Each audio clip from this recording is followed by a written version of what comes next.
Hi, everyone, and welcome to another A and B Horror Movies video. I'm Aaron, I'm Ben. and today we are very happy to have Vinny DiSanti on with us. Vinny, welcome. Thank you for having me. It's good to be here.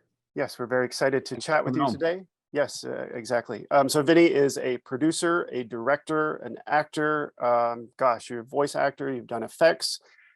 What have I missed? You wear many hats, but most notably, we're happy to have you on today to talk about Never Hike in the Snow and Never Hike Alone. You directed those films, the Friday the 13th fan films that are available on YouTube. You directed those movies. You starred in them as Jason Voorhees. And they are doing very well on YouTube. If you haven't watched them yet, go watch them right now. 3.9 million views and 1.6 million views. Very impressive. Definitely. Thank you. Brilliant. Thank you so much. Yeah, they're on our Rump Stomp Films YouTube channel. They play for free without ads. As a fan film, that's basically what we have to do. But I think it's the best way to do it too. I don't want people to have to sit through ads to watch something that's free anyway. So yeah, if you're hankering for new Friday the 13th and you can't quite wait for Peacock to come out, or you've been waiting since the 2008 film, yeah, the Never Hike Alone series has sort of become a sort of something to watch in between while you're waiting for official stuff, but also feels sort of close to official stuff, so it doesn't feel so bad.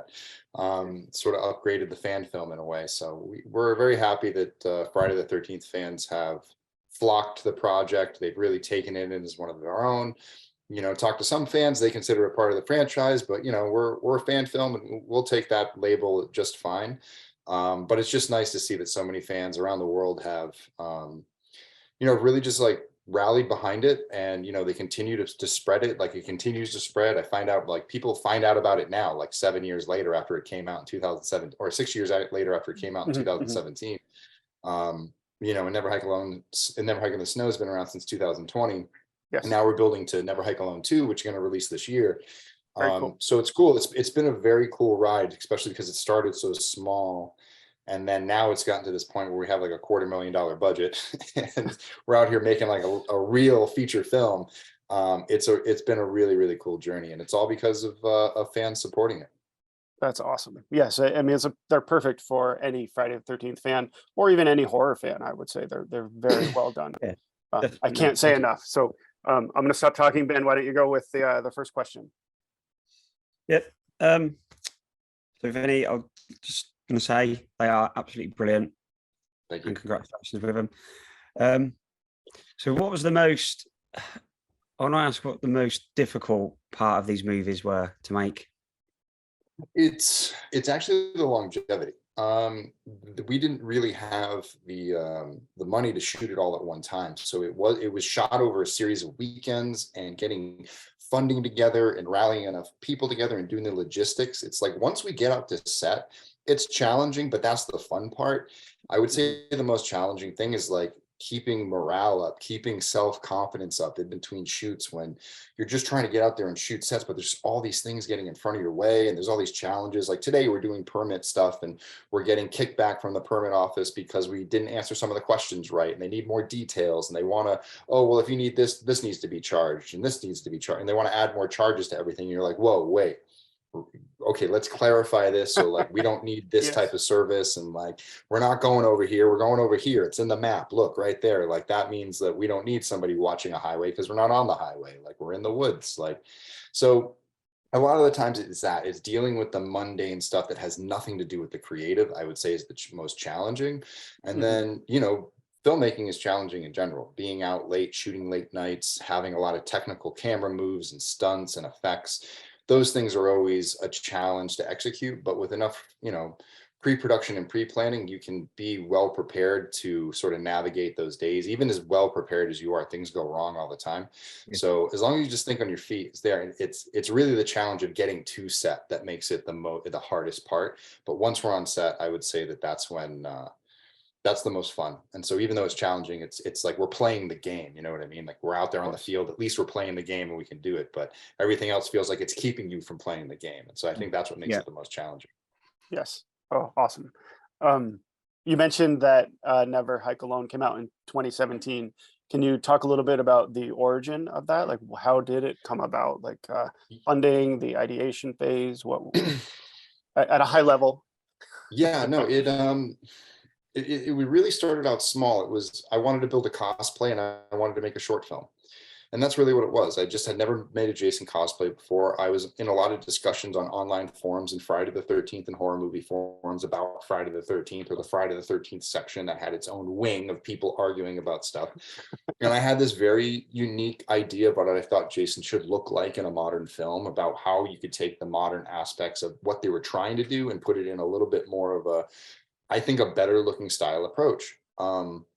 So I was building that costume, and then I was trying to recruit friends to like go out and shoot stuff on the weekend, because I'd been working in animation up until that point and hadn't had a lot of live action experience and wanted to get more. And so I met some people on other live action short films and other things like that, who I would show them parts of my costume and be like, hey, what do you think about this? Do you like Friday the 13th? They'd be like, yeah. I'd be like, you want to help me out with this idea that I have? And the idea for the story came from, I was out in Big Bear, California, just driving around. And while I was driving, I noticed a set of cabins that were sort of tucked off back the road that like looked like they were abandoned. And so I was like, oh, that looks like a cool place. I want to take some photography in there. And so I had my camera and I was going around taking photos. And I kind of sat and thought, what if Jason popped out? What would I do? Would I get away? Would I see him coming?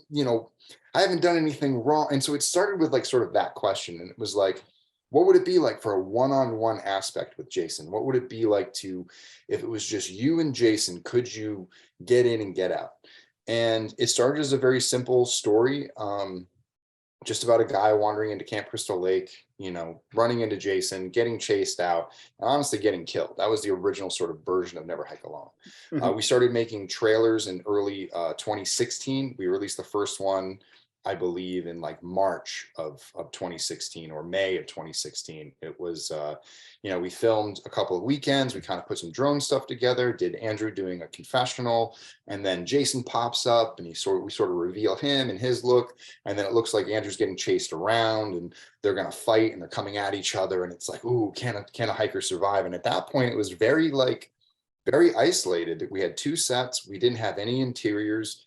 And it was probably going to be a 5 to 10 minute short. It wasn't going to be anything too crazy, but it still showed that like we had an idea for how to get, a really good cinematic look and something that felt like an action movie and something that felt like it was kind of further along, not just your typical fan film fare. At that point, I was inspired by like Avi Shanker's Dark Power Rangers fan film that came out that had like a really slick look, and Katie Sackhoff was playing a Power Ranger. And I'm like, how did this guy get the rights to Power Rangers and do this? And they're like, no, we made a fan film. And I knew about other Friday the 13th fan films, but to me, fan films were like, oh, they filmed them in their backyard with a handy cam and it doesn't look anything, Right, the sound is off. I think it's bad. It's not a quality thing. Yes.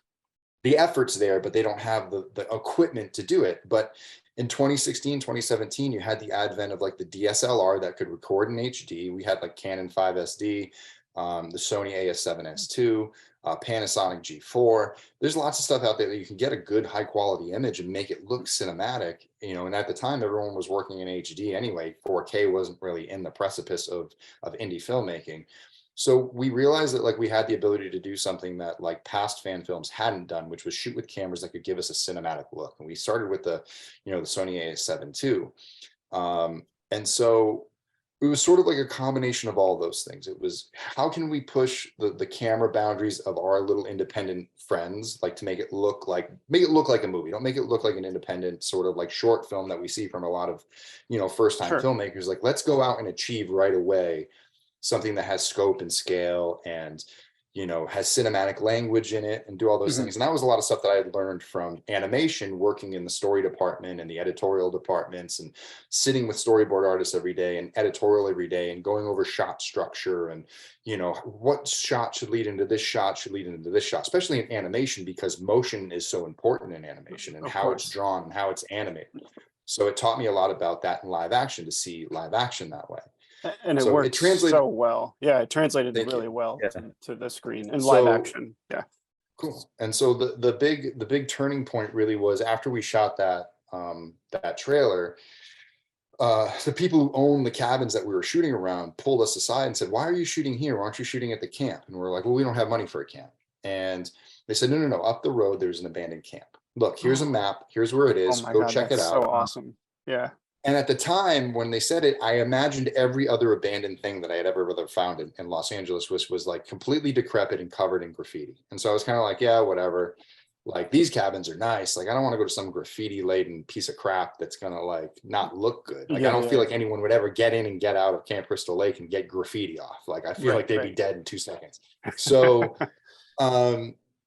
so what ended up happening is that I went back home. I looked for the address of the camp. It didn't show up.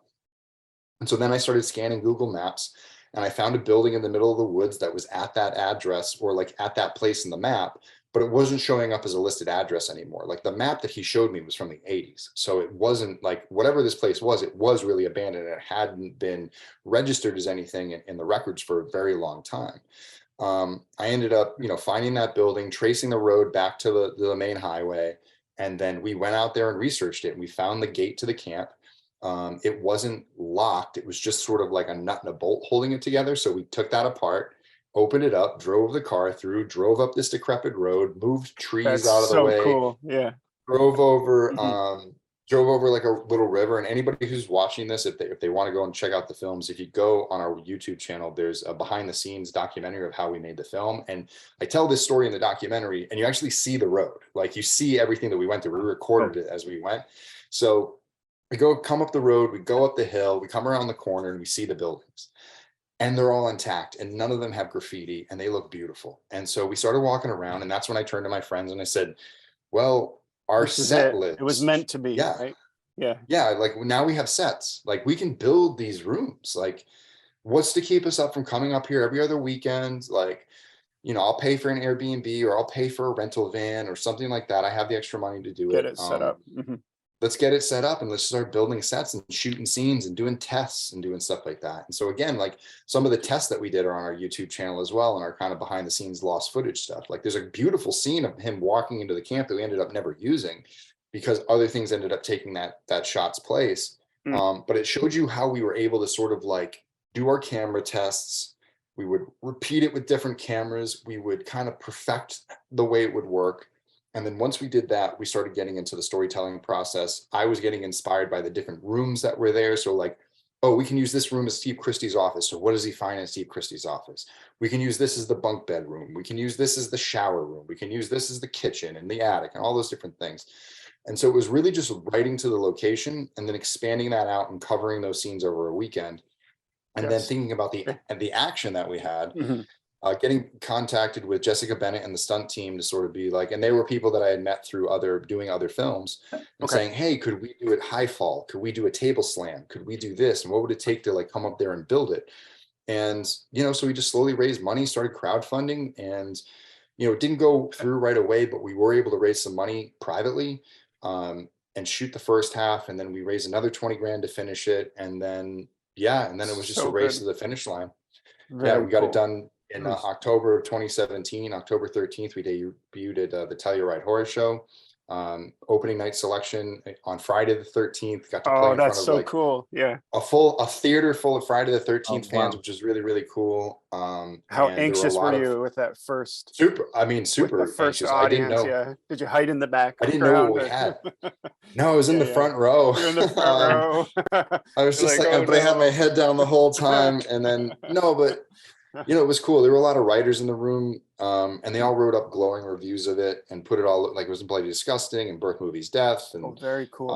That's amazing. Yeah, and just all these different things that like really kind of like caught traction right away, and then it started getting viral and spreading around, and it's still spreading to a certain degree. And I mean, look at us. We're doing a video with you because of it. How many years later? So yeah, I know, right? And so the longevity is impressive. It's a lot of fun, and I just sort of sit back and enjoy it as it pops up in more people's radars every now and then. And just proud of it because it's like I've spent a lot of years working on other projects where blood, sweat, and tears, made a ton of money on them too, but like they didn't really go anywhere. They're not really like the movies that people talk about. And so like for me to quit all of that and leave the industry to go make my own private thing that's a fan film that nobody should be watching. Like, you know what I mean? There's just so many, you can list the amount of things that like are wrong with what we're doing. Exactly. That like, at the end of the day, for this to be the thing that like people will recognize it and really appreciate it, it's just, it doesn't matter that there's no money made from it. It doesn't matter that it's not official. It doesn't matter for all of those things. The only thing that matters is people watch it and they enjoy it. And it's Yes. carried it this far. Very That's well what said. you, Mhm. as a creator, as an artist, like that's what we want. We want people to look at our work. And so that's the most proud that I am, is the fact that people want to check out the work. They're excited by it. Young kids are inspired to do it. They now want to make their, you know, their films, and people want to make fan films. And so I've just Yeah. kind of opened Oh, that's myself awesome. up to the community to, you know, help people and give as much advice as I can. Very cool. Awesome. Wow, that was an amazing answer. Yeah. Ben, why don't you go next? I just want to ask, how did you choose the sort of the direction you was going to go with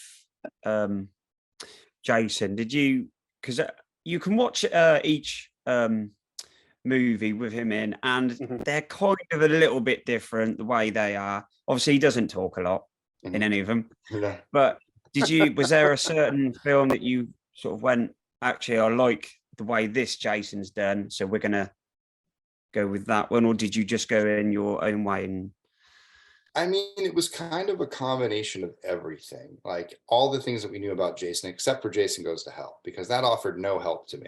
What I really wanted to do was imagine a Jason that had sort of evolved from the first 8 films, the Paramount era. That's the era I grew up with. That's where I feel like, even though 7 and 8 really start to veer off the track more than any of the other ones, Mhm. that at least it still felt like it was a part of the same timeline. They were fitting it into the last one, and the things were carrying over. And even if it was Moving goofy, it it still forward. carried over. Yes. It was still moving it forward.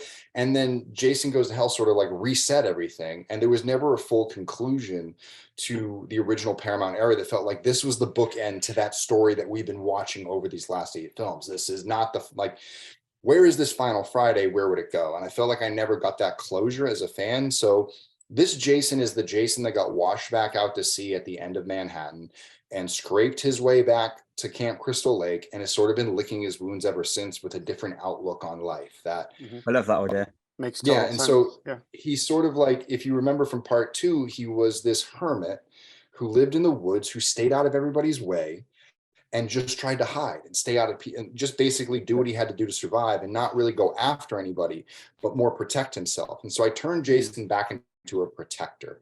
He's not out actively looking for everybody, because he knows what happens when he does that. He gets, you know, set on fire and shot and stabbed and drowned, and all of these different things that everyone, like, the townspeople come out, and eventually one of them gets him, and he has to go through the death process all over again. And hung, And don't then he's forget gonna, that. and hung, and all these, and you know, and chopped and sliced and split in Yes. half, and like all these different things. So like he's sort of like, I don't, he's like, I'm getting too old for this shit. You know what I mean? Like, it hurts. Yeah. I'm tired of He's it. in retirement. And he's basically in retirement. And so we changed it to like, and that's where I came up with the idea for like Never Hike Alone. It's like, I want to tell the stories about the people that go into the forest and don't come out. The ones that he does manage to outsmart. And that's where the first Never Hike Alone really came from, was like, I wanted him to outsmart somebody who you didn't think could be outsmarted, and a worthy adversary. It's just that through the process of making the film, things changed. We added special guests, and we couldn't kill special guests, but also that meant that like our character would survive, and it kind of opened up the idea for like bigger stories. And going back to Never Hike in the Snow was what was kind of the original idea of what I wanted to do, was say like, this is what it's about. It's about how these people go in and never came out, and then how Jason's able to get away with the crime. Like, I want to see some time when Jason actually wins. Like, this is what happened. This is what it looks like when Jason wins. Like, we've never seen him win before, you know? So it was kind of like, sort of like that type of idea, and how he would be the Jason that they promised us in 2009, who was supposed to be smart, who was supposed to be like cunning and able to sort of like make people disappear and then go into the distance again and never be found. So I was trying to marry all those elements in there, and also put like a personal touch of it, of like Jason sort of questioning his mission now. You know what I mean? It's been 30, 40 years of doing this, but it hasn't brought him any closer to feeling like his revenge has been earned, or that he's allowed to pass on to the afterlife and return and be with his mother, or that he and his mother even reunited, or that it's doing anything for her. He's just murdering people.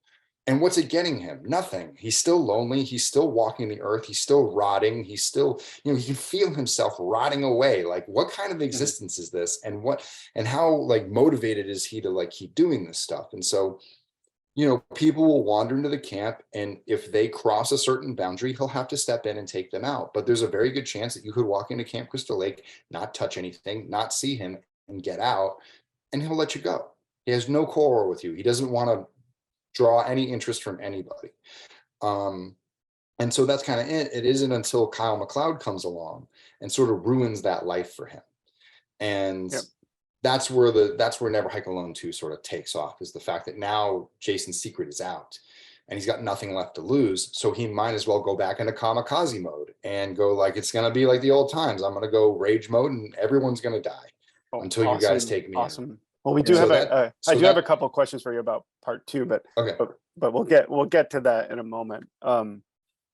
The question I have is, what was it like working with Tom Matthews, who plays Tommy in Friday the 13th, part 6, Jason Lives? Yeah. And how did you get him on board with the films? So that it was definitely a dream come true. He came on board because of producer Barry J had met him through a mutual friend, had invited him to look at the project and consider it. We went out to lunch one day. I showed him the second trailer for Never Hike Alone that hadn't been released yet. And at the time, they had just canceled the Friday the 13th film that was supposed to come out in 2017 that was going to be directed by Breck Eisner. Oh, man. And I said, Tom, I got this little role in the movie. I'm not going to rewrite this entire film to fit you in it. Like, it doesn't make any sense. I don't have the money for that. And we've already shot 3/4 of it. And he got that. And I was like, but I think if you're a cameo at the end of the movie, and we don't tell anybody about it, you'll be the cherry on top of this, cake that we're baking. And you'll be the surprise for fans that they didn't expect. And so he decided on that term that we weren't going to use him for promotion. We weren't going to take advantage of his name, that we were going to do our job. And then he would come in as our surprise at the end. And just like elevate the film that much more. And for us, it was that moment where like the fans always tell me, they're like, I didn't know anything about the project. I didn't even know it was a Friday the 13th film. And then I started watching it, and it slowly becomes a Friday the 13th film, and it sort of develops into that. And now I'm into the Friday the 13th film and the Jason stuff, and I'm excited. And then Tommy showed up. And I lost my mind. I jumped up on my couch. I was screaming. There's grown men who have cried, like all of this stuff, because they just don't see it coming. And it's such a great surprise for them. And as a filmmaker, it's one of my goals. My goal is to sort of like, I want to make the audience go, wow. Like you want them to have that just visceral, or not visceral, but you want them to have that like real emotional and physical impact where they feel it in themselves. And so that's the ability that's what Tom gave us the ability to do. And then after that, Tom and I had a good relationship working together, and I said, I have more ideas, and now that you're attached to us, like, let's continue this story. And I kind of pitched him the story of Jason, where I thought he was going, and the antithesis of like, but if Tommy's around, Tommy is Don Quixote. He's running around chasing windmills. He knows Jason is in the forest, but he can't find him. I was like, this is such a great story. He's sort of like Ben Kenobi, living out in the thing, knowing that, Darth Vader's out there and the Empire's out there, and there's nothing he can do about it because he doesn't have the power to do it. And then all of a sudden, Luke Skywalker stumbles across his hut. Yes. And they go on an adventure together. And in very much the same way, Luke Skywalker in our film is Kyle MacLeod. Obi-Wan Kenobi is Tommy Jarvis, and then our Princess Leia is Dr. Diana Hill from Never Hike in the Snow, whose story carries over into Never Hike Alone 2, because her son goes missing in Never Hike in the Snow. And so she's sort of this grieving mother who's lost her son, thematic with Friday the 13th, that is stuck in the middle of sort of this long-standing mystery of where do these people go when they disappear. And you have Tommy, who's telling people that, well, Jason's out there, but he's not really telling people that because he has no proof and he doesn't want to look like a Sasquatch hunter, so he keeps it to himself. And then you have the sheriff, Rick Colon, played by Vinny Guastafaro, who is also in part 6 as the deputy, wherever the red dot go, you bang. Right. Who doesn't believe Tommy, doesn't believe in Jason, believes that this is all a big ruse that Tommy has been playing for decades over people, and he wants to play the hero, and so he creates these mysteries for himself to solve, type thing. But Rick thinks he's at the bottom of all these murders, but can't prove it either. So there's this great sort of just tension between everybody living in this town, these rivalries that are happening between, and this is just the human stories, you know, we haven't even gotten into like now the monster shows up. So that's what I think what really makes this story interesting and where we were able to kind of leap off from Never Hike Alone. And we wouldn't have been able to do Okay. that if it wasn't horror working with Tom, and Tom coming and being such a big supporter of what we do. You know, it's like when he goes to conventions now, he has a Never Hike Alone poster on his banner. You know, he's got stuff at his table that's Never Hike Alone. He wears his Never Hike Alone So shirt. can you get photos of him in Never Hike Alone that he'll sign for you on his at his Totally. table? Yeah, Oh, in that's fact, so we have cool. stuff. We're running a Oh, wow. crowdfund right now where you can get photos of that. We just did a photo shoot with him, you know, with his signature shotgun that's in Never Hike Alone 2 that you can get with him signed. And there's other photos from him from Never Hike Alone 1 that you can get signed. Oh, So that's it's awesome. really cool to see that he's taken this project under his wing and is relying on us to finish the story of Tommy Jarvis. That's so cool. Wow. Very impressive. And I can tell that you are very happy with how it's, you know, evolved, and working with him, how amazing that is. Mhm. So let's go into, we do have some viewer questions. Cool. Ben, let's jump into those. Why don't I start with, this one is from Fake Voorhees. He is on Instagram at Fake Voorhees. He's a friend of the channel. Cool. He wrote, and I think you kind of answered this a little bit, so some of these questions you did answer, but we'll go with them anyway. What was it like navigating the legal copyright issues around making a fan film? How can you make and distribute a movie based on an existing series that you don't have the rights to? Yeah, I'll go into a little bit more detail. In fact, we have something called the Ghost Files on our YouTube channel where I go into this really in depth. So if you want like a real like Oh, okay. in-depth version of it, I would say jump to that. But for quickly, it's basically this: you can't make profit. That's the number one rule. Do not make this for profit. Fans can get together and pool their money to fund a production to get something shot. Like you can't stop me and you say, hey, you want to pool our money together and go in on this like yacht? You know what I mean? Like you can't stop people from just buying things. You know what I mean? Like Of course. as long as we're not going and selling it to Netflix and saying, okay, now Netflix, give us our streaming money, or, you know, we're going to Walmart and being like, okay, we're going to owe you 10,000 units. If we say, okay, if you buy a Blu-ray through Never Hike, or if you support Never Hike Alone at $50, well, we're going to use part of that money that you gave us to give you a copy of what you've built. Like, and we're only going to print as many as we sell. So if we sell 2,000 copies, well, that's all we print, because that 2,000 copies isn't going into my pocket. The 2,000 copies creates about $100,000 worth of funding that then gets spent on the film.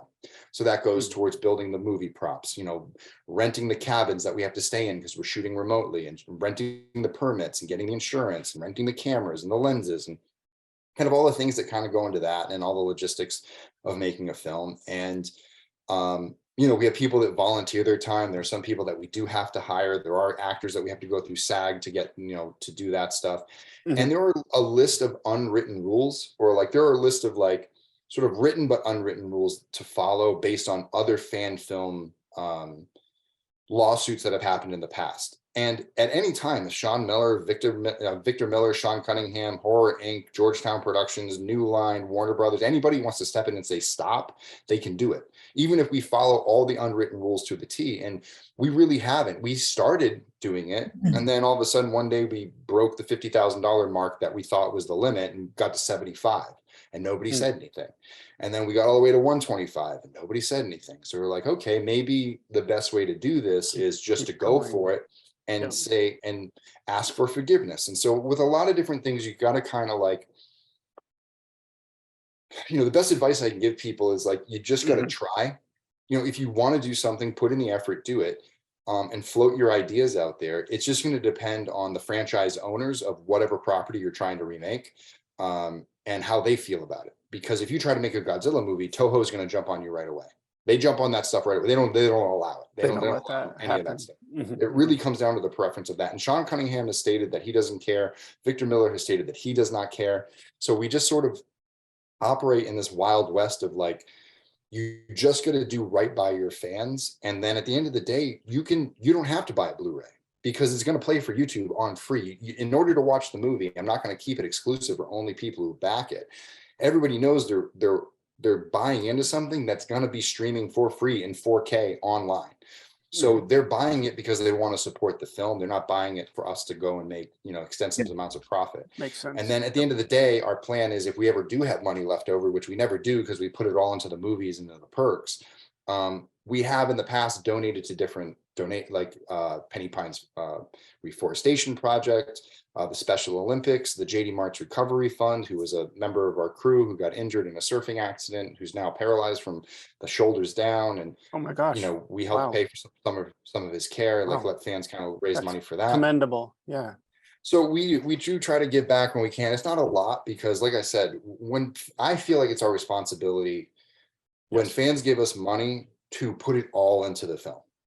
And as a director, I want as much money on the screen as possible because that means the shots are going to look better, the scenes are going to look crisper, it'll look that much better. The production value is going to be higher. You want the money per minute on your film to be as high as possible at all times. Like it should look, and our goal is to look like We Belong on Netflix and you're watching it on YouTube. And that's the goal. And that's a challenge that we're challenging ourselves. And that's sort of where we go with it. But at the end of the day, is like I said, to answer the question clearly, fan films are really at the behest of the people who own them. And as long as you put them out there for free and you don't sell it and you don't do long-term profit with it, and you don't continue to like rake in profit after you're done, you can pretty much get away with whatever you want as whatever long you as want to do. Yeah.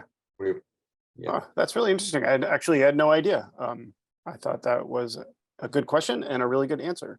So we have, and it falls under the Fair Rights Use Act of 1976 is where it all kind of stems from. So you're allowed to sort of like parody things as long as you're not making profit off it. Is basically like a commentary. If you're reviewing it or commenting or true, yeah, interpreting it in some way, then yes, then it does fall under the fair use clause. So the next question you've already answered, so I'm not going to ask you to go over it again, but I do want to give a shout out to the Crypt Reader on Instagram. He asked about how you found the location, and you've already talked about that. But I wanted to give a shout out to him. And then Ben, do you want to ask the next question? Yep, this is from Mark from Camp Blood Customs. And he did the masks behind me. Go ahead. Sorry, Ben. He said, dude, I think they are the best fan films ever. Also, is there a backer for a new film? No, he's a backer for the new film. Yeah. He's on. And go ahead. Yeah, no, sorry. And I have a few, I can't get a word out, specific questions about the mask. Why no chevrons? And are the markings on the mask scratches or blood stains? Okay, cool. So I pulled out the mask for this one. A nice little close look so you guys can see what's kind of going on. So this mask is intended to be a brand new mask that Jason had to pick up because all of his masks up until this point in part 8 have been destroyed. I don't know, you could say that the one that Tommy had in part 6 could have been the one from part 4, but it doesn't really look the same. Obviously, it doesn't have the same straps, anything like that. So part 4 mask is gone, part 6 mask is gone, goes into part 7 and breaks in half, and then the part 8 mask melted away.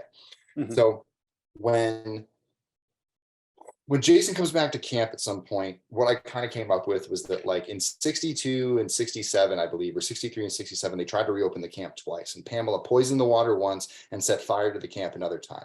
And one of those times could have been an attempt at a winter camp. And they brought hockey equipment. And so in Never Hike in the Snow, there's actually a batch of masks that's fallen off of the shelf. And you see a bunch of hockey masks spread out all over the ground. And they look like this shape. And they have and one of them has the Roy chevron. So we did like a little callback to part 5. And it says Winter Camp 67.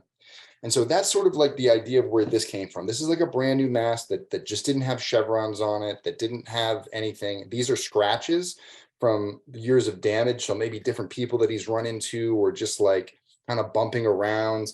Like I love that. Like cool. This is sort of our chevron is the F. Like to me, like that's what I ended up doing. And when I went to see if Composite Effects in Louisiana, I asked them if they would make a mask for me. They did. And I worked with Brett Morris, who was the sculptor and the modeler for this specific mask. And we talked about what I wanted, and we looked at Jacques Plante, which was the original mask, what it was designed off of anyway. But I said, I want something that's got like thickness. And if you look, Like this is a very Really thick. Yeah. It's really Yeah, I thick. I can see wanted that. something that felt like it could actually stop a puck.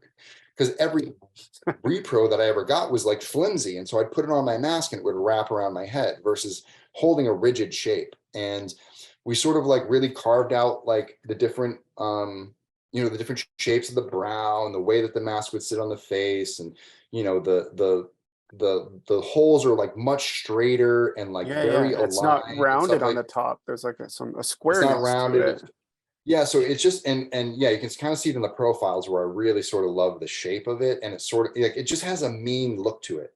It looks mean when it's looking down on you. It's a mean Absolutely. look, and that's what I And wanted. I that's the wanted an mask from the intimidating. actual movie, right? This is the same mask that we've been using since Never Hike Alone 1. We've used it in all 3 films. Very We always cool. bring back the hero and we use it. Awesome. And it's the mask that's in 90% of the shots. So Very cool. so then we started talking about like a look, and I had a couple other references of like these old, just like scuffed up, like dirty, like just like Jason, like this old, decrepit, undead monster that's just like wilting away and like washed away. And so I wanted a lot of water stains and scratches and just damage. And I was sort of holding back on chevrons. And then I saw the first paint pass of this, and I went, I want to put chevrons on this, but I think going blank is the way. And if I Yeah, go it's a by good this, choice. and so, and I came by this thought was Jason, as we know him, has red chevrons. Roy, who's the imposter, has blue chevrons. We're a fan film. We're not official. So we haven't earned our chevrons. Like, so he's not going to have chevrons. Yes. And then, That's but then great. the more I wore it without chevrons, the more I realized that it was the right choice. It was just this haunting mask that that had this really unique look to it. And my friend who works at Brandon, who owns Sculptor Die Effects, we were coming up with an idea because they were going to do the repros, this is one of them. This is one of the prototypes. He was going to do it, and we were like, okay, what are we going to call it? Because I always called it like the Bone Hawk, because it felt like it was like aged bone that was like right on his face. And he was like, that's cool, but he's like, I was thinking about calling it the Ghost Hawk. And I was like, that's really good, Ghost Jason. And like, Yes. kind of came like, so that's where Ghost Jason came from. And I think that like what Ghost Jason is and what the Ghost Mask is it is my exploration of what I thought Jason could look like in the modern audience. It is the part 4, part 6 look melded into the modern jacket era Jason. So using the greens and the browns and the grays, really earthy tone colors with a neutral gray that's like really kind of like stained and all that stuff on the shirt that makes it feel like he's an element of the forest, that he's an extension of the forest, that he blends into the forest, like standing by a tree. Unless he moves, you're not going to tell that Jason's been standing there type stuff. And that's really what it came down to. It was really taking the jacket and getting that under control. Like in Freddy versus Jason, it was a giant hobo jacket. And the 2009 remake, it was this giant trench coat that was like way over the top. And I was like, you just need to, For sure. I just want him to look like old Jason again, but he doesn't have to wear the Dickie shirt and the pants and be simple. Like it can be a little bit beyond that. Right. It gets cold at night.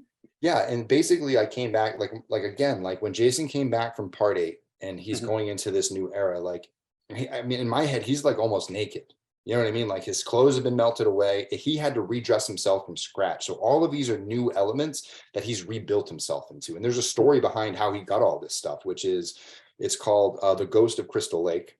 And it's a prequel that we wanted to include with Never Hike Alone 2. We're kind of running out of time to like shoot it and run it now. It's probably way too much money to make anyway. But it's something that I'm going to write one day as like a short story so people understand, like, here's the origin of Ghost Jason. This is how Ghost Jason was born and where this new era of the Never Hike Alone verse started. And we also have that the Disappear music video, which takes place in around 2003, like a couple years after Jason has come back from Manhattan, because technically that takes place around 2000. That that's where you sort of see this change in Jason's like demeanor, but this would have been him like fresh off his costume change. Like he sort of has just created this new identity. And this is him sort of settling into that new identity in this new costume. So we'd love to tell the story about how he got there, but this is definitely like a brand new top to bottom rebuild of himself, because He can't stand to see himself in the mirror as an undead revenant. So Right, but he still, covers his body as much as still, possible. yeah, but still, respectful and truthful to the original, I think. It still So calls back to very- the originals. Yeah, Exactly. and that's the balance. You want to call back to the originals, but you don't want to just fall back and do the exact same thing, Yes, you know, and you want to change it a little bit, but you don't want to change it so much to where it's unrecognizable. It's Of like course. you recognize the character that's there, but it's just got that one little twist that goes, ooh. It's like, you know, when like a new version of a car comes out and you recognize the old car, but they've done something in this design that just takes it to the next level. And you're like, yes. okay, now I want to drive one of these. You know what I mean? Now you want the new one. Forget the old one. You Yeah, want the forget new the old one. one. Now you need this one. Right, Yeah, right, yeah. of course. Well, let's keep going with the questions because I want to make sure we have enough time. Mm-hmm. So the next one we have is from Stefan from movie devotion _77 on Instagram. I think Cool. you've already answered the first question, which was what was the biggest challenge to bring Jason back to life? I think we've Mhm. covered that. Yeah. But the second question, which is something I'd like to know as well, which Friday the 13th movie is your favorite? Part 6, Jason Lives. So that's why it was such a pleasure to work with Tom, because that's the Of story course. that I really feel was like a good bookend, and they undid it. And now that's the character I want to come back and be the bookend, Yeah, and that's finish great. this, you know, actually, you know, do put an ending on And- the series that feels right. And the only one with campers. Exactly. Ben, I know you have a question from I someone. do, yeah. Yeah, I'll turn it over to you, man. My very own minion. Actually, he loved the film, both films, but he's asked. He loved the intro in Never Hike in the Snow with the axe, and he'd love to know how you done that and how long did the makeup take to do that. Oh, wow. Yeah, that took a long time. It was, I want to say Cortland was in makeup for like an hour and a half. He had a whole appliance put over his chin and like with the mouth, the tongue hanging out, all that stuff. One of the things about Never Hiking the Snow is when we actually got up there, there was no snow. It was literally bone dry up there. There were a couple pockets here and there, but like it had been such a dry winter. I was like getting ready to change, like, all right, never hike in the mud. like we're never gonna, like, what am I gonna call this thing? And a snowstorm had come in that weekend. Luckily, like we couldn't plan it. Like we were just planned for that weekend. The snowstorm just happened to land that weekend. So we were chasing snow all weekend. And then once it snowed, the sun came back out and stuff was melting. And the place where we were supposed to do that scene, there was like no snow. So we were literally scooping up snow and hiding it in shaded parts of the parking lot that were nearby. They had to be on standby. And so when Cortland got through makeup, we ran him out there, we laid him down on bare ground. And once we knew where he was going to be, we ran all the tubes, like all the stuff with the blood flow and all that, like put the thing behind his head to have the blood shoot out of his neck and all that stuff. And then we literally not trucked in, but shoveled in and bucketed in snow piece by piece and built it around him until he was completely enveloped within the snow. And when we got the camera up to its highest point, snow was in each one of the frames, but outside of those frame lines, it was like bare ground again. So we had to keep filling it in for more shots. And by the time we do the tilt up at the end, you can kind of see how it's melted throughout the thing. But that's like a snowstorm, you know, in a lot of different places. Like you're from New England, you know what it is. It will snow in the morning and then it'll be melted by 4 o'clock in the afternoon. So yes. It was 90 degrees yesterday. Today it's 58. Exactly. So crazy. So it was really like a challenge to do that. But like I said, we had Nora Hewitt and her beautiful wife Rachel, who were working on the makeup and doing all the effects. A good friend of ours, Cody Wilkins. So Nora and Cody also are working on Never Hike Alone too. They're the ones who built those rigs and got that all done. Nora is a graduate of the Tom Savini School at the Douglas Arts Center in Pittsburgh. Cool. She was the winner of Face Off season 9. I met her on the 13 Fanboy project, which I got to work on. Yeah, with Deborah Voorhees. That's a great film. And so that's where we met. And in fact, once I met Nora, she came and did Disappear for us. We did Never Hike, and then we did Never Hike in the Snow together. And now she's doing Never Hike Alone too. That's awesome. I do want to give a shout out to 13 Fanboy. That was awesome. I know you were a producer and you have a role in it too, which is awesome. Thank you. So sometimes we do horror trivia. I told you this up front, but instead of doing that, what we're going to do is we've chosen a character and a kill from the first 10 Friday the 13th. We're going to give you the character name, how they were killed, and see if you can guess the film. And they're all out of order, and this is 1 through 10. So we did all the way up to Jason X. Cool. So first one is kind of easy.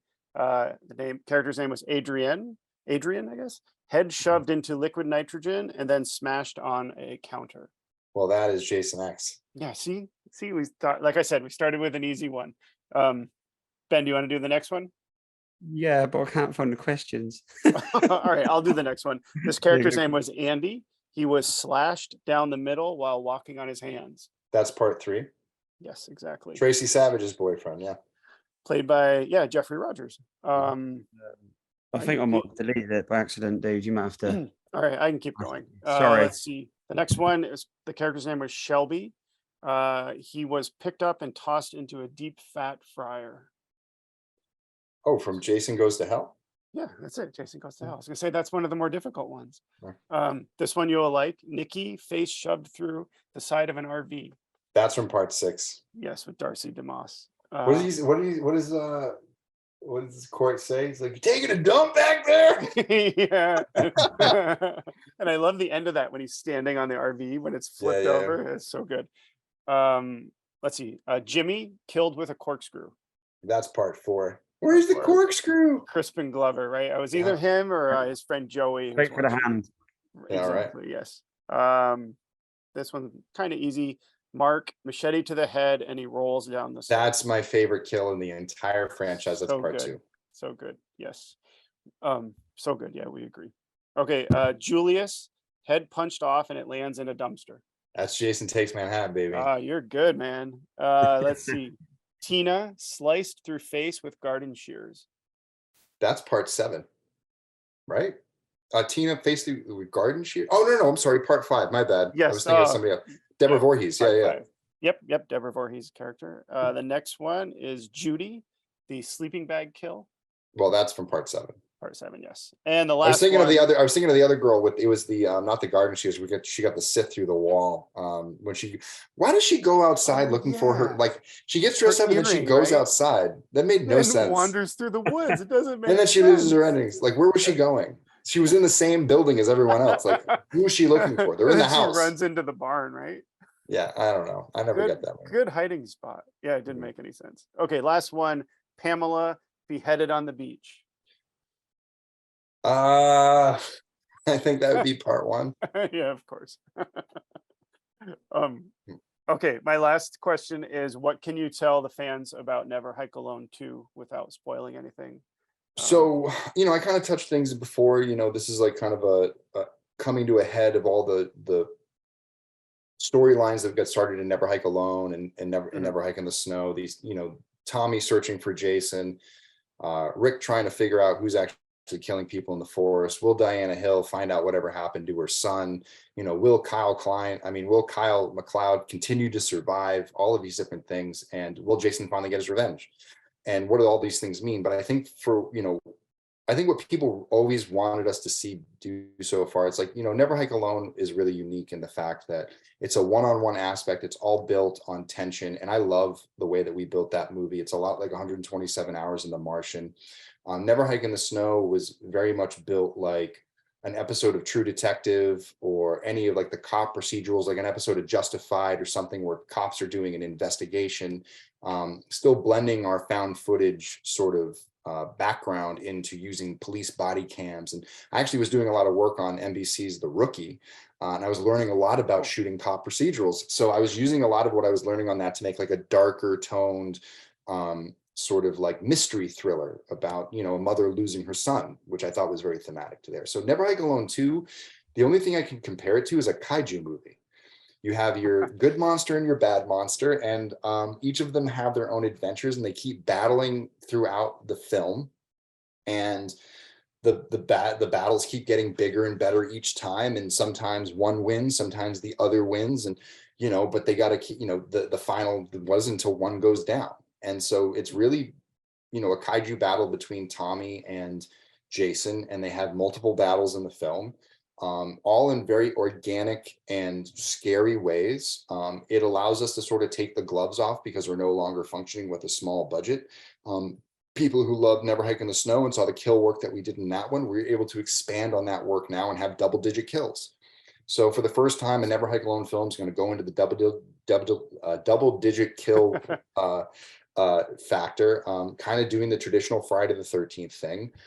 But, you know, there is still the adventure movie side of it where we do some adventure photography and things that are happening in the forest. We still have that cop procedural where we're checking in with police officers and having those people come into it. One alumni that I have not mentioned that sort of recently got added was Douglas Tate, who played Jason in Freddy versus Jason for the scene where he walks out of the water and carries Freddy's head, and also messing with Sasquatch. I met him at a horror convention last year. He's really cool. And very tall. Very tall.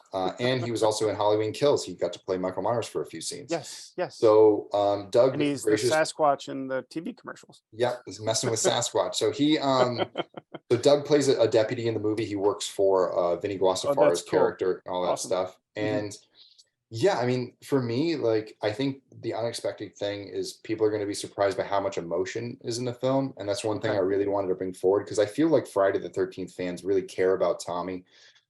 They care about his story. They care about where he's going in life. And so we spend a lot of time like really telling Tommy's story about this man who is haunted by his past. And anyone who's seen our sneak preview, which is playing on our Womstomp Films YouTube channel, it's cool. It's like the Ballad of Tommy Jarvis. It's a representation of who Tommy is in modern times. Have you both seen the sneak preview? I don't want to spoil anything. I haven't. I have.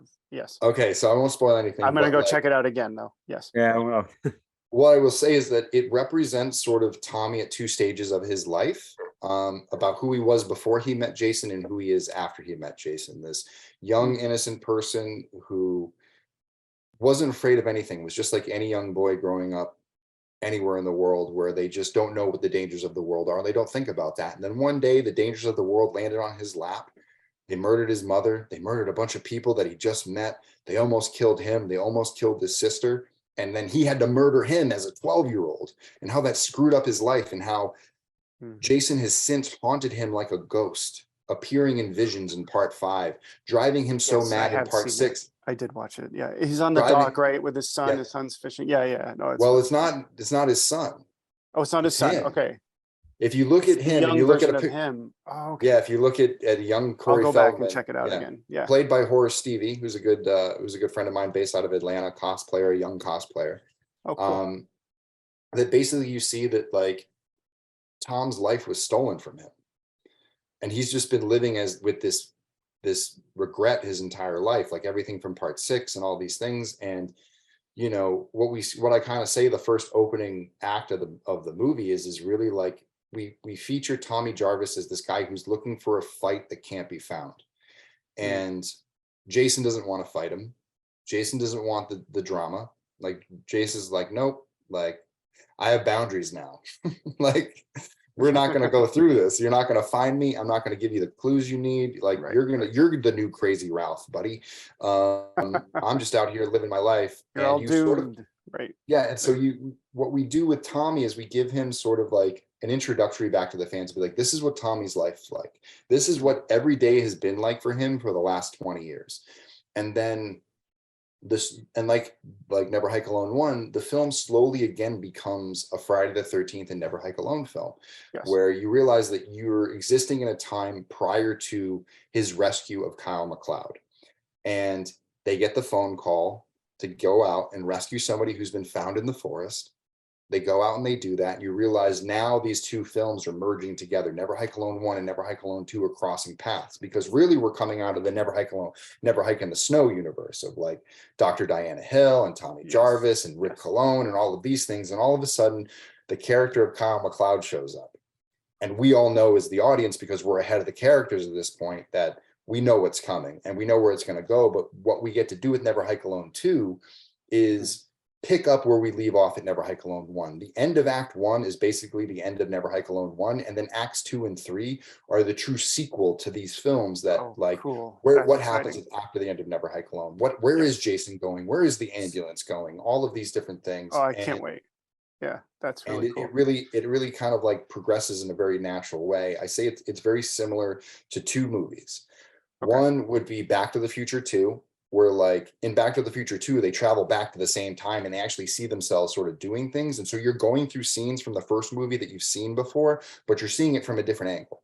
So we do that a few times. Not that like they see each other and we're doing a multiverse time travel thing, but that you're going to recognize a scene that was in the first movie, but it's going to be shot completely differently. We're going to go through the same different stuff. angle, different view. Cool. Some people have Cool. been recast, things like that. So some of the things change. And so because we had to change a few things and we couldn't get access to a few of the same locations because of time and all those different things, I'm taking an Evil Dead 2 approach, which is, well, we got more money this time. It's sort of like a requel in the beginning. A requel, I was just going to say, yes. A requel in the beginning as it becomes a sequel. And so there are scenes that you're going to see from the first film that are actually remade with a better budget, like the ambulance scene, nice. like maybe a few confessionals that will pop up. We may end up redoing them in the new sets that we've built. Very cool. And so like that way, Never Hike Alone 2, that if you hadn't seen the other two, will sort of stand on its own and do its own thing, but also be like, hey, look, we've grown as a production company. We've grown as filmmakers. Like there are things that I wish I would have done in Never Hike Alone 1. And instead of handcuffing myself to the thing that we did in Never Hike Alone 1, like Friday the 13th is famous for switching the script mid-film, you know what I mean? So if there's a couple of continuity errors, you can do it, yes. Not a big deal, but what the, like, just like with Jason and changing Jason, going from that point of like, okay, we're going to update it a little bit. You're not going to be mad at these changes because it's just going to make it look better. You're going to realize that like, oh, wow, like, look at what they really did here. This is really cool. That like, it's the same thing, but this is much nicer. Oh, awesome. And, I can't wait. You know, that's so I'm really excited. And then, you know, other than that, go ahead. I was just going to say, a few people have asked me, or maybe not asked, but said that they would want more, like a longer film. What's the runtime of this one? Do you have an idea? I mean, we're probably looking at between 70 and 75 minutes, like a true feature. You know, we have to work within the limitations of $250,000 sounds like a lot of money, but when you're shooting 15 days, that money burns quickly. Plus the fact that we have, you know, I would say like $30,000 of that is just shipping. So it's not technically going towards the film. You know, there's different other things that kind of hit those things. Right? Yeah, but like you have to understand, everyone's working. Like there are some people that are working for free. There's some people who are working for a fraction of their rate. If we were doing this film at everyone's full rates, and I was taking a piece, and we were paying like the full SAG rates and all these different things, we're probably looking at a $2-3 million movie. Wow. To really be what it is. Everyone has really come and like brought their, like, it's just like the bare minimum to keep them from losing money from being on the film type things. Yes. Well, I can't wait for it. I can't wait for it. Yeah. So we should be around then. And then after that, we will look into doing a master supercut with everything. Oh, all together. Disappeared, Never Hike Alone. Yeah. And Never Hike in the Snow is one big massive story. You can watch it all in one. And watch it all. It should flow pretty seamlessly as far as that goes, and we'll be able to kind of I kind of, it's like when you watch Watchmen Tales of the Black Freighter cut in like the master, like the super cut, like that's what we kind of want to do. Yes, maybe sometime next year is like a final fundraising thing, because I'm sure I'm going to have more bills next year that are going to come up, and we may do like a 4K version to say like we're going to put all the films out in 4K. As one final thing, raise as much money as possible, and at that point pay off our final debts. Exciting. And then make a big donation somewhere, because we got no more movies to make. So it'd be kind of nice to get out of that world and you know, get into some original stuff, which we have on the docket for at the end of this year and early next year. Oh, nice. Yeah, you'll have to let us know if you get some original movies coming out. We'd have you on again, of course, in a second. Before I forget, I want to give a shout out to your mother, who sent this really nice post-it with the movies. Here, I'll just read it. She said, "This is Vinny's mom, who has tasked me with mailing out your Blu-rays while he is filming," smiley face. "Pay is not much, but ingenuity is how I roll," smiley face. "Enjoy, Mom." Apparently she had to build your box for you. She did assemble the box. Yeah, it was very, please thank her for us. And I shipped 2 over to Ben. So 2 physical copies are now with Ben in the UK. Yes, thank you. They're awesome. Thank you. Let's see. Well, thank you so much for talking with us today. This has been amazing. So much information that you've shared with us, which we really appreciate. And let's see, people can find you on Instagram, on YouTube. On YouTube, you are Womp Stomp Films. Just search for Never Hike Alone or Never Hike in the Snow. On Instagram, what handles do you have or accounts? on Everything. Instagram? Womp Stomp Films, Womp Stomp Films. WOMPSTOMPFILMS. Yes. Facebook, Twitter, Instagram, TikTok, YouTube. The Never Hike Alone 2 campaign is still going on right now. All of those websites are linked to that campaign. We post daily. We've been posting production stills from set. So like there's about 9 to, I think there's like 10 images out right now from the actual film, screenshots of what we shot so far. We start filming again on June 21st in Angeles Oaks, California at all of our camp sets. And then at that point, we'll be 14 to 15 days of shooting. We have one more day in July that's a pickup scene for like one scene that we got to get. And then we'll have everything in the can. We've already started cutting the film. This is a great opportunity for fans to get their names in the credits. Right up, we have over 3,000 backers from 42 countries around the world. We're also running a contest right now. If you purchase a Jarvis versus Jason bundle, which is the brand new artwork that we released for the Blu-ray and a poster, it's signed by me and Tom Matthews, and 8x10s individually signed by me and Tom Matthews. It automatically enters every one of those backers into a raffle to become an executive producer. So your name will be listed at the front of the credits alongside Tom Matthews, Vinny Guastafaro, myself, and Bill Hunt, who is an effects wizard who actually helped on Jason Goes to Hell and Lord of the Rings, who does a lot of our concept work. You'll become an executive producer, get all the executive producer perks, including one of these sweet sweatshirts. But the real creme de la creme, and this is a $10,000 value here that you can get for $150, but you get Tommy Jarvis's screen used shotgun, which is a fake prop shotgun that doesn't fire, that doesn't do anything. So we're not selling a real gun. Safety first. Safety first, but we think not only you get a cool package, you get the Blu-ray, the poster, and the 8x10s. Yeah, that's awesome. But you also get a chance to win the ultimate prize. We also are looking for a new executive producer. So there are 2 shotguns in the movie. And there is a $10,000 half price executive producer that if you don't want to enter a raffle and you got 10 grand burning a hole in your pocket, you got nothing better, or you want to do an investment, or you want to give some big gift to a big Friday the 13th fan in your life, there are co-producers, producers, associate producers, and of course this executive producer, where executive producer will walk away with Tommy's shotgun. The other producers will walk away with other props from the actual film that are used on screen. So you'll get a booklet at the end of the movie. You'll get to hand pick one of the props from the movie. Wow. Could be a weapon, could be a sign, could be a prop, could be some costume stuff. There's really cool stuff that's in there. So definitely worth it, especially to get your name on it, whether it's in the front or the back of the credits. That, hopefully, like, you see Never Hike Alone right now. It's going on its, 6th year online. It's reaching 4 million views. When many more decades pass by and people look back on this era of Friday the 13th between 2017 and 2023, where the fan films really ruled, I think it's going to be cool. You got bragging rights to say, like, well, I helped make this happen. And we want as many Friday the 13th fans on this as possible to say, look at all the people that came out of the franchise and out of the fandom to say, we support other fans making the movies that we've always wanted to see. So that's really the pitch for it, is that you can get your name. And there's other credits too. Other perks too, pins, posters, special credits, digital downloads, things that are much more affordable too if you don't want to go that far into it. There's something for everybody. Just check out the campaign. And then once you back, please share the campaign, put it on your social media, tell people about it, tell the horror people in your life, the Friday the 13th people, get the word out. And that's how this works. Word of mouth is our best friend. So anyone who can do that is a huge help to the project. Awesome. Okay. Well, again, thank you for coming on. If you are watching this and there's something you'd like us to cover in a future video, add a comment and we will consider it. Yep. Go to Instagram, follow us over there, A&B Horror Movies. If you come across this video, hit the like, subscribe, and we will also chuck in a link to Never Hike Alone and the support. Yep. Cool. Thank you. I really appreciate that, guys. And I appreciate you for having me. And thank you for chatting with us. This has been great. Okay. Bye, everyone.